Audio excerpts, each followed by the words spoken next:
येतोय आवाज? कुलकर्णी, अभय कुलकर्णी, स्वरूप बैरट. हॅलो, येतोय ना?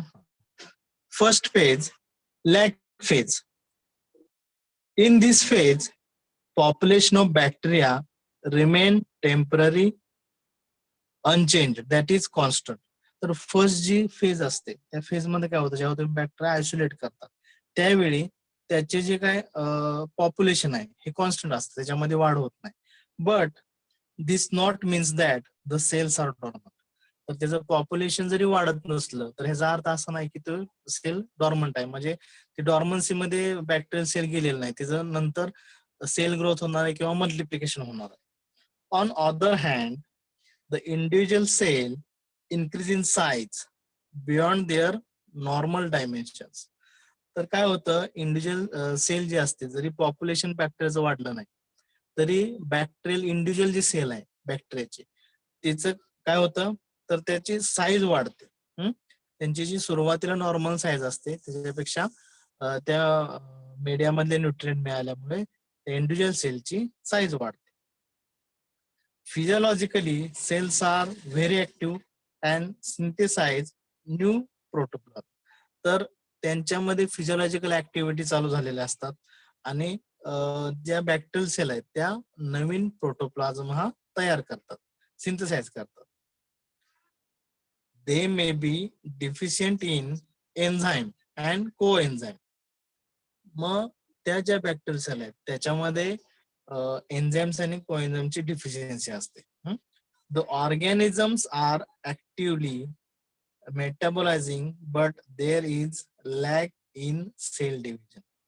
तर जे ऑर्गॅनिझम्स आहेत, जे बॅक्टेरिया आहेत त्याच्यामध्ये मेटाबॉलिक ऍक्टिव्हिटी चालू झालेल्या असतात, फिजिओलॉजिकल ऍक्टिव्हिटी चालू झालेल्या असतात, पण त्यांच्यामध्ये सेल डिव्हिजन ऑब्झर्व होत नाही.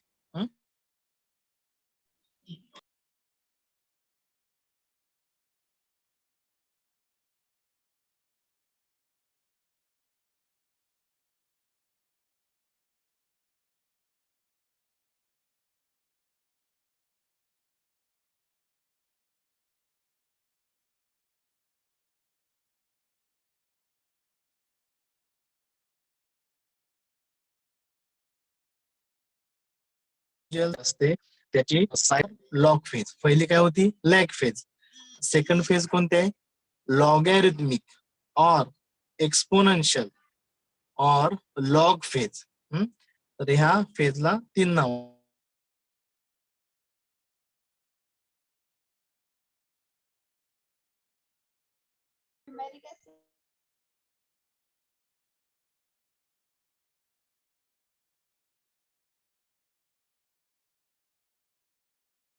दिस पिरियड ऍट सेल डिव्हिजन म्हणजे सेल नंबर वाढण्यासाठी सुरुवात होते. When we plotted log number of cells against time then we obtain straight line. जर आपण जर हे काढला ग्राफ काढला तर त्याच्यामध्ये काय आहे, जर सेल नंबर आणि जर टाइमचा जर आपण ग्राफ काढला तर तो ग्राफ हा स्ट्रेट येतो, म्हणजे हळूहळू त्याचे सेल डिव्हिजन सुरू झालेली असते. The population of bacterial cell is uniform in terms of chemical composition of cell, metabolic activity and other physiological characteristics. तर बॅक्टेरियल पॉप्युलेशन हे युनिफॉर्म असतं, त्याचं chemical composition, metabolic activity, other physiological characteristics ह्या सर्व बॅक्टेरियाच्या त्याच्यामध्ये सेम असतात. तर हे झाली second phase, logarithmic or exponential phase. ह्याच्यामध्ये काय होतं, तर सेलचं डिव्हिजन हळूहळू सुरू झालं असतं आणि तुम्ही जर टाइम आणि सेल डिव्हिजन किंवा सेल नंबर ह्याचा जर तुम्ही जर ग्राफ काढला तर तो स्ट्रेट लाईन येतो आणि त्या बॅक्टेरियल ज्या सेल्स आहेत त्यांचं पॉप्युलेशन, त्याच्यामधलं chemical composition, metabolic activity, other physiological characters आहेत हे युनिफॉर्म असतं. Third phase, stationary phase. Stationary phase start from the end point of logarithmic or exponential phase. मग ज्या ठिकाणी logarithmic or exponential phase he end होते, second जी phase आहे logarithmic or exponential phase ही ज्या ठिकाणी एंड होते त्यापासून स्टेशनरी फेज ही स्टार्ट होते. In this phase, the bacterial population remains constant for some time. तर त्या फेज मध्ये काय होतं, जे काय बॅक्टेरियल पॉप्युलेशन आहे, सेकंड फेज मध्ये काय झालेलं आहे, बॅक्टेरियल पॉप्युलेशन सेल डिव्हिजन झाल्यामुळे वाढलेलं आहे. पण स्टेशनरी फेज मध्ये काय होतं, लॉगॅरिथमिक फेज पेक्षा जे काय बॅक्टेरियल पॉप्युलेशन आहे हे त्या प्रमाणात वाढत नाही, तर ते कॉन्स्टंट असतं for some time. Because of complete cessation or stopping of cell division of bacteria and balancing of reproduction rate by an equivalent death rate. तर कशामुळे बॅक्टेरियल पॉप्युलेशन हे कॉन्स्टंट राहिलेलं असतं, तर तुम्ही जो मीडिया त्याच्या ग्रोथ साठी दिलेला आहे तर त्याच्यामध्ये असलेले न्यूट्रियंट्स त्याच्यामध्ये असलेले न्यूट्रियंट्स हे कमी झालेले असतात, कारण त्यांनी बॅक्टेरियाने ते त्यांचे सेल डिव्हिजन साठी किंवा त्यांचे डायमेन्शन्स वाढवण्यासाठी त्या न्यूट्रियनचा यूज केलेला असतो. आणि त्याचबरोबर जो काय रिप्रोडक्शन रेट आहे बॅक्टेरियाचा, तो रिप्रोडक्शन रेट आणि बॅक्टेरियाचा जो डेथ रेट आहे, कारण काही बॅक्टेरियाचं मल्टिप्लिकेशन झालेलं आहे, काही बॅक्टेरियाची लाईफ सायकल कम्प्लीट होऊन ते त्यांची डेथ होत आहे. तर जो काही सेल डिव्हिजन रेट आणि बॅक्टेरियाचा डेथ रेट हा तिथं इक्विव्हॅलंट असतो. त्यामुळं तो जो काही ती जी लाईन आहे ती स्ट्रेट येते किंवा त्या ठिकाणी बॅक्टेरियाची ग्रोथ ही कॉन्स्टंट राहिलेली असते. The cessation of bacterial growth due to collapse of nutrient from media and production of toxic products during growth. तर ते बॅक्टेरियाची ग्रोथ तिथं कशामुळे कॉन्स्टंट राहिलेली असते, तर त्या मीडिया मधलं न्यूट्रियन्स हे कमी झालेलं असतं. त्याचबरोबर बॅक्टेरियाची ग्रोथ होताना काही टॉक्सिक प्रोडक्ट प्रोड्यूस होतात आणि त्यामुळे काही बॅक्टेरियांची डेथ होत असते. त्यामुळे त्या ठिकाणी बॅक्टेरियलचं पॉप्युलेशन, बॅक्टेरियल सेलचं पॉप्युलेशन हे कॉन्स्टंट राहिलेलं असतं. नेक्स्ट आहे last, death or decline phase. Death or decline phase. This phase start from end point of stationary phase. Third phase जी आहे स्टेशनरी फेज, ज्या ठिकाणी एंड होते त्या ठिकाणापासून डेथ और डिक्लाइन फेज ही स्टार्ट होते.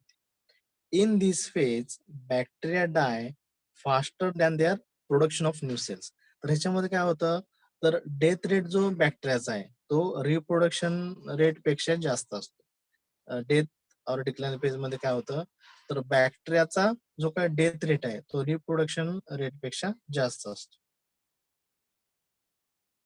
The most important reason is there are depletion of essential nutrition and accumulation of inhibitory product. तर बॅक्टेरियाची डेथ कशामुळे होते, तर त्या मीडिया मधलं न्यूट्रियंट हे काय कमी झालेलं असतं आणि त्याच्याबरोबर बॅक्टेरियाची ग्रोथ होताना काही इनहिबिटरी प्रोडक्ट्स म्हणजे बॅक्टेरियाची ग्रोथ थांबवण्यासाठी त्यांच्या प्रोडक्शनच्या वेळी किंवा मल्टिप्लिकेशनच्या वेळी, सेल डिव्हिजनच्या वेळी काही इनहिबिटरी प्रोडक्ट म्हणजे ऍसिड्स त्याच्यामध्ये ग्रोथ झालेले असते, त्यामुळे बॅक्टेरियाचा डेथ रेट हा जास्त असतो. During death phase, the number of viable cells decreased exponentially.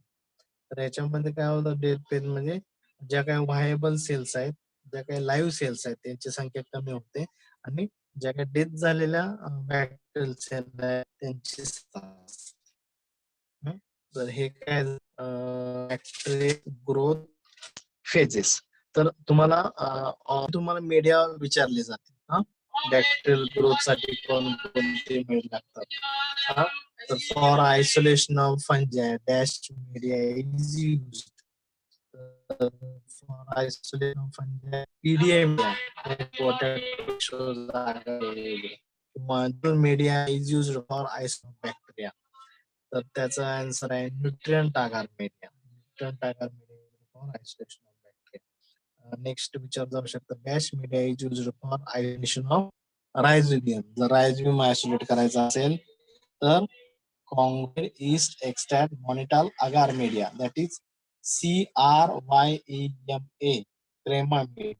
CRYA, congo red yeast extract mannitol agar media use केला जातो. मग आपण त्याच्यामध्ये कॉंगो रेड हा इंडिकेटर काय ऍड करतो, मी तुम्हाला मागे प्रॅक्टिकलला शिकवलेलं आहे. Isolation of Rhizobium from root nodes of legume crop. तर आपण कॉंगो रेड हा इंडिकेटर काय ऍड करतो, जेव्हा आपण रायझोबियम हा बॅक्टेरिया आयसोलेट करत असतो तर त्या बॅक्टेरिया बरोबर ऍग्रोबॅक्टेरियम नावाचा बॅक्टेरिया ग्रो होतो. पण आपल्याला जर ऍग्रोबॅक्टेरियम आणि रायझोबियम हे दोन बॅक्टेरिया त्या मीडियाच्या प्लेटवर जर डिफरन्शिएट करायचे असते तर आपण जर कॉंग्रेड ऍड केली तर आपल्याला येत नाही. व्हाईट दिसते त्यातला रायझोबियम कुठला आणि ऍग्रोबॅक्टेरियम कुठला हे आपण त्याच्यामध्ये डिस्टिंग्विश. म्हणून आपण काय करतो, कॉंग्रेड जर एमा मीडिया म्हणजे ईस्ट एक्सट्रॅक्ट मॉनिटल मीडिया याच्यामध्ये जर कॉंग्रेड ऍड केला तर तो मीडिया होतो कॉंग्रेड ईस्ट एक्स्ट्रॅक्ट मॉनिटल मीडिया. आणि ऍग्रोबॅक्टर हा बॅक्टेरिया काय करतो, तो जो कॉंग्रेडचा रेड कलर ऍब्सॉर्ब करतो आणि पेट्री प्लेटवर तो रेड किंवा पिंक कलरचा आपण आपल्याला त्या कॉलनी दिसतात. त्या कशाच्या असतात तर ऍग्रोबॅक्टेरियम. आणि ज्या व्हाईट कलरच्या कॉलनी असतात तर त्याला आपण काय म्हणतो रायझोबियम. त्यानंतर जर तुम्हाला फॉस्फरस सोल्युलायझिंग बॅक्टेरिया किंवा फॉस्फरस सोल्युलायझिंग मायक्रो ऑर्गॅनिझम आयसोलेट करायचे असतील तर पिको वास्कायाज मीडिया यूज करतात for isolation of phosphorus soluble bacteria or phosphorus soluble microbes. Pico Vascaya's media is used. Next, for isolation of azotobacter. Azotobacter isolate करायचं असेल तर Ashby's media or Jensen's broth. Ashby's media or Jensen's broth. तर media म्हणजे काय, तर जो solid असतो त्याला आपण मीडिया म्हणतो. आणि ब्रॉथ म्हणजे काय, जर तुम्ही कंपोजिशन बघितलं एखाद्या मीडियाचं तर त्याच्यामध्ये तुम्ही अगार अगार हा सॉलिडिफाईंग एजंट हा ऍड करता. तर अगार अगार आपण काय ऍड करतो, अगार अगार इज अ सॉलिडिफाईंग एजंट. तो जर तुम्ही मीडियामध्ये ऍड केला तर काय होणार, तो मीडिया हा घट्ट होणार. जर तुम्ही अगार अगार ऍड नाही केलं तर तो मीडिया हा लिक्विड राहतो. त्यामुळं liquid media is non as broth. So for isolation of azotobacter we use Ashby's media or Jensen's broth. And for isolation of azospirillum semi-solid malic acid media is used. Azospirillum साठी semi-solid malic acid media, azotobacter साठी Jensen's broth or Ashby's media. ऍसिडोबॅक्टर म्हणजे sugar केनचा juice असतो त्याच्यामधून ऍसिडोबॅक्टर हा bacteria isolate करता येतो. तो bacteria isolate करायचा असेल तर आपण LGIP मीडिया यूज करतो. LGIP media. जर तुम्हाला blue green algae BGA blue green algae जर सॉइल मधून आयसोलेट करायचं असेल तर आपण फॉक्स मीडिया यूज करतो. Fox media used for isolation of blue-green algae and Fox media given by scientist Fogg and Stewart. Fogg and Stewart हे दोन scientist आहेत. त्यांनी काय केलं तर BGA ब्ल्यू ग्रीन algae निळे हरवे शेवाळ जे आहे ते जर आयसोलेट करायचं असेल मातीतून तर फॉक्स मीडिया हा यूज केला जातो. तर हे तुम्हाला जर मिड टर्म असेल तुमची या महिन्यामध्ये किंवा पुढच्या महिन्यामध्ये तर तुम्हाला हे असे ऑब्जेक्टिव्ह त्याच्यामध्ये विचारले जाते. नेक्स्ट टॉपिक आहे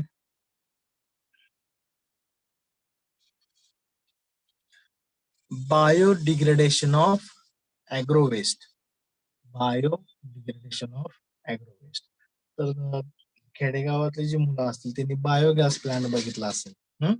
बायोगॅस प्लांट किंवा त्याला गोबर गॅस प्लांट असं म्हणतात. तर बायोडिग्रेडेशन ऑफ ऍग्रो वेस्ट म्हणजे तुम्ही जे काही कावडंग असेल किंवा जनावरांनी खाद्य खाल्ल्यानंतर जे काही पालापाचोळा उरलेला असतो, पिकाचे काही स्टबल्स राहिलेले असतात, तर ह्याचा तुम्ही यूज करून बायोगॅस प्लांट आहे त्याच्यामध्ये ते फीड करून त्याच्यापासून मिथेन गॅस प्रोड्यूस केला जातो. आणि मिथेन गॅस जो आहे त्याचा यूज आपण कुकिंग पर्पज साठी, त्याचबरोबर इलेक्ट्रिसिटी प्रोडक्शन साठी आपण त्याचा यूज करतो.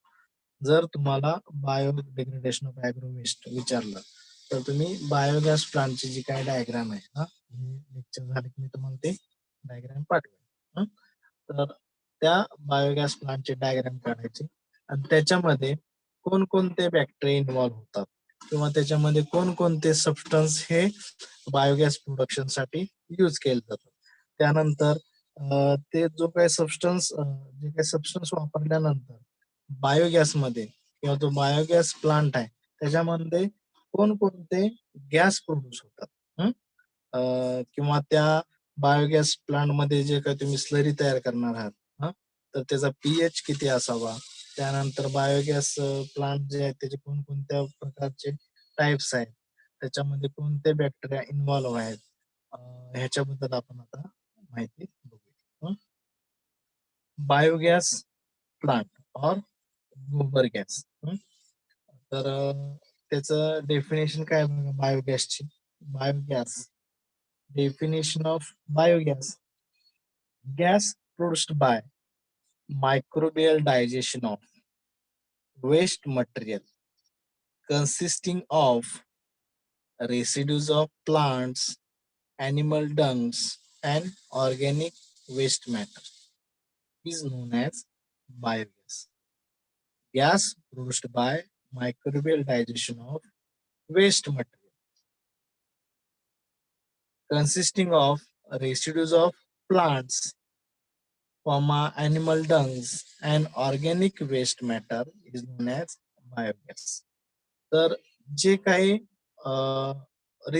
प्लांटचे रेसिड्यूज आहेत, अॅनिमल डंग आहे किंवा इतर कुठले ऑर्गॅनिक वेस्ट आहे, त्याचा यूज करून मायक्रोब्स त्याचं डायजेशन करून एक गॅस तयार करतात. आपण त्याला बायोगॅस असं म्हणतो. तर बायोगॅस ही काय आहे, अनएरोबिक प्रोसेस आहे. म्हणजे त्याच्यामध्ये ऑक्सिजन हा रिक्वायर्ड नसतो.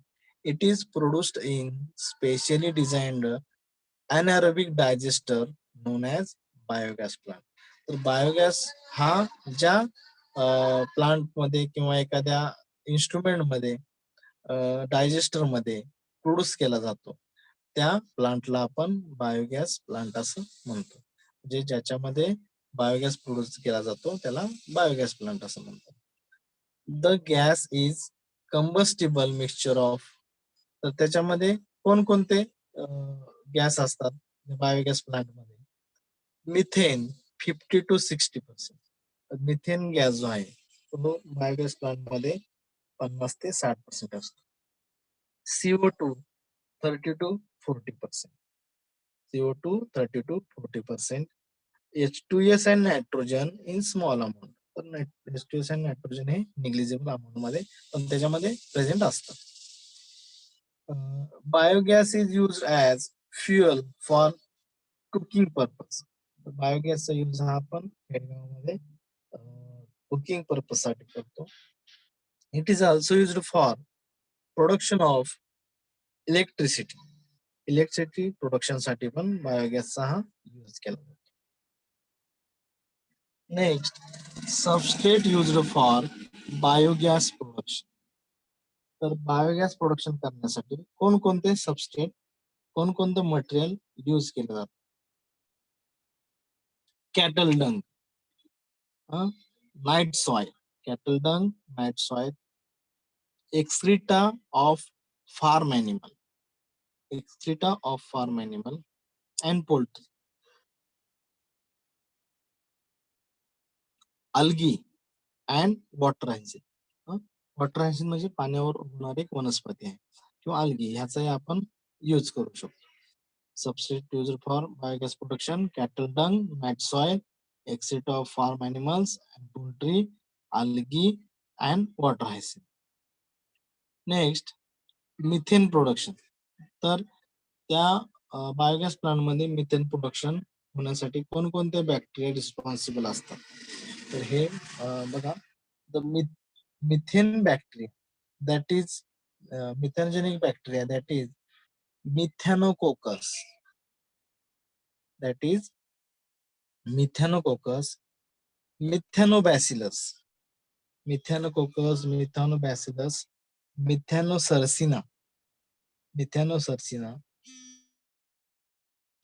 are breaking down organic acid into methane and CO2. तर तुम्ही हे जे मटेरियल बायोगॅस मध्ये ऍड केलेलं आहे, cow dung, mat soil, excreta of farm animal and poultry, algae, water hyacinth, त्यानंतर जे काही प्लांट रेसिड्यूज आहेत, अॅनिमल डंग आहे, हे तुम्ही जे ऍड केलेलं आहे, तर त्याच्यामध्ये जे ऍसिड्स आहेत, ऑर्गॅनिक ऍसिड्स आहेत, त्याचे कन्व्हर्जन हे मिथेन आणि कार्बन डायऑक्साईड मध्ये हे बॅक्टेरिया करतात. दिस इज अ अनारोबिक प्रोसेस. तर ही जी काही प्रोसेस आहे मिथेन प्रोडक्शनची, ती अनारोबिक प्रोसेस आहे.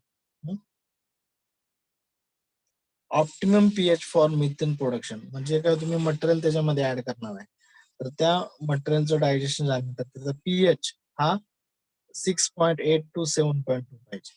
तर त्याचा जो पीएच आहे आतमध्ये जे मटेरियल ऍड केलेलं आहे, त्याचा पीएच जर 6.8 किंवा ते 7.2 असेल, तर त्याच्यामध्ये मिथेन प्रोडक्शन चांगल्या प्रकारे होते. आणि टेम्परेचर रिक्वायर्ड फॉर फर्मेंटेशन, आणि त्याच्या फर्मेंटेशन साठी जे काही टेम्परेचर आहे आतमध्ये तुम्ही जे मटेरियल ऍड केलं आहे त्याचं फर्मेंटेशन होण्यासाठी आणि मिथेन गॅस प्रोडक्शन करण्यासाठी जे काही टेम्परेचर आहे 32 डिग्री सेल्सिअस आहे.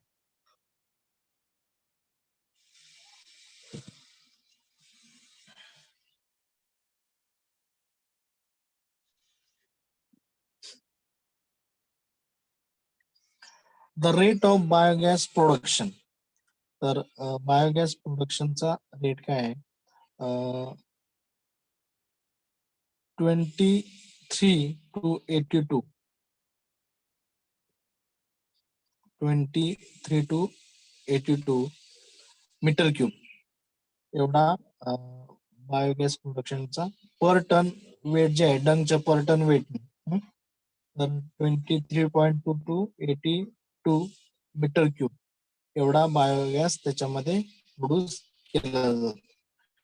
Depending upon temperature and operational, त्याच्यामध्ये असलेलं टेम्परेचर आणि तुम्ही ते कसं ऑपरेट करताय, त्याच्यामध्ये तुम्ही पीएच किती मेंटेन केलेला आहे, टेम्परेचर किती आहे, यानुसार त्याच्यामध्ये बायोगॅस प्रोडक्शन ठरलेलं आहे. नेक्स्ट, आपण सुरुवातीला बायोगॅसची डेफिनेशन बघू, त्यानंतर बायोगॅस प्लांटची definition. Biogas plant, definition of biogas plant. It is the mixture of methane, that is methane percentage 50 to 60%. It is the mixture of methane 50 to 60%, comma CO2 30 to 40%, hydrogen 5 to 10%. It is the mixture of methane 50 to 60%, CO2 30 to 40%, and hydrogen 5 to 10%, and H2S and nitrogen in small amount.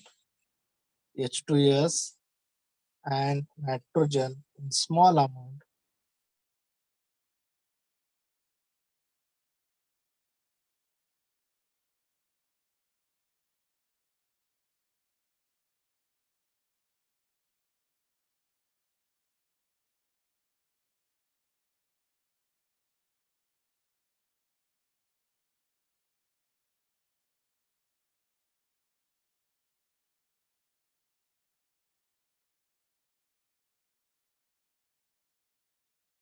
From anaerobic plant waste.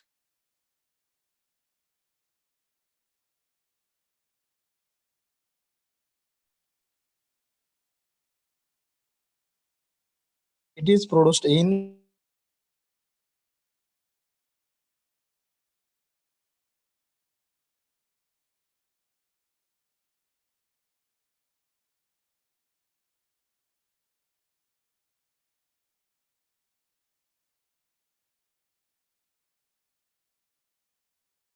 Biogas is produced. तुम्ही animal जे काही डंग आहे, plant waste आहे किंवा इतर कुठले material आहेत की ज्याच्यामध्ये सेल्युलोज आहे, की त्याच्यामध्ये CO2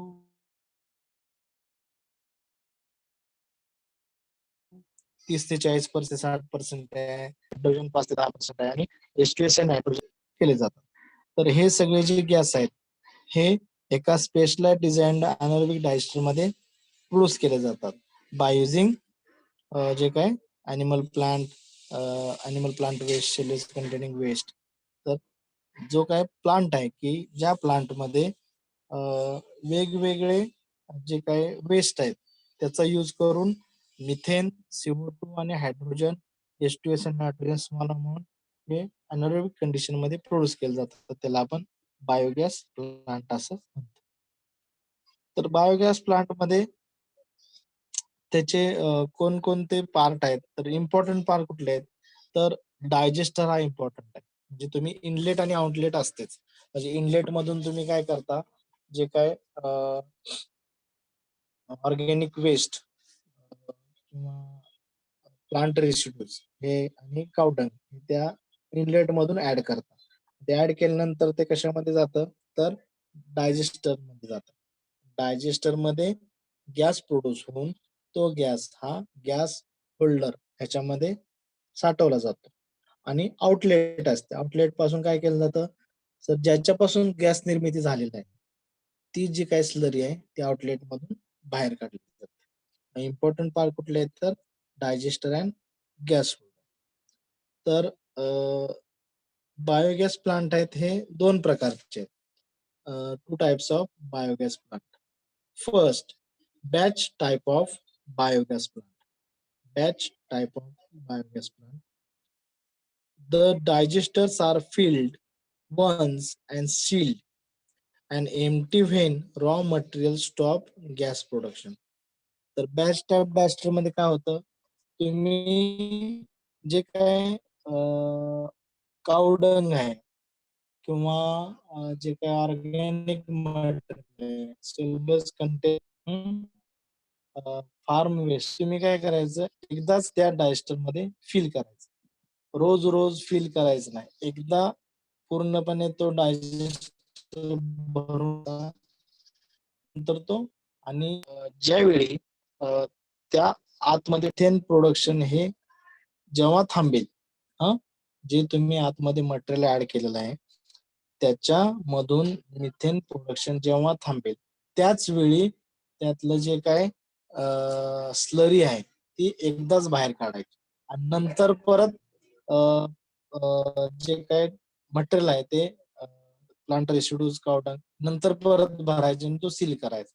म्हणजे एकदा तुम्ही डायजेस्टर मध्ये प्लांट रेसिड्यूज कावडंग भरल्यानंतर नंतर रोज रोज त्याच्यामध्ये फीड करायची गरज नाही. जेव्हा जे मटेरियल आतमध्ये फीड केलेलं आहे त्याच्यापासून मिथेन प्रोडक्शन स्टॉप झालं नंतर ते तुम्ही रिमूव्ह करणार आहे. तर हा अशा टाईपचा जो बायोगॅस आहे त्याला बॅच टाइप बायोगॅस.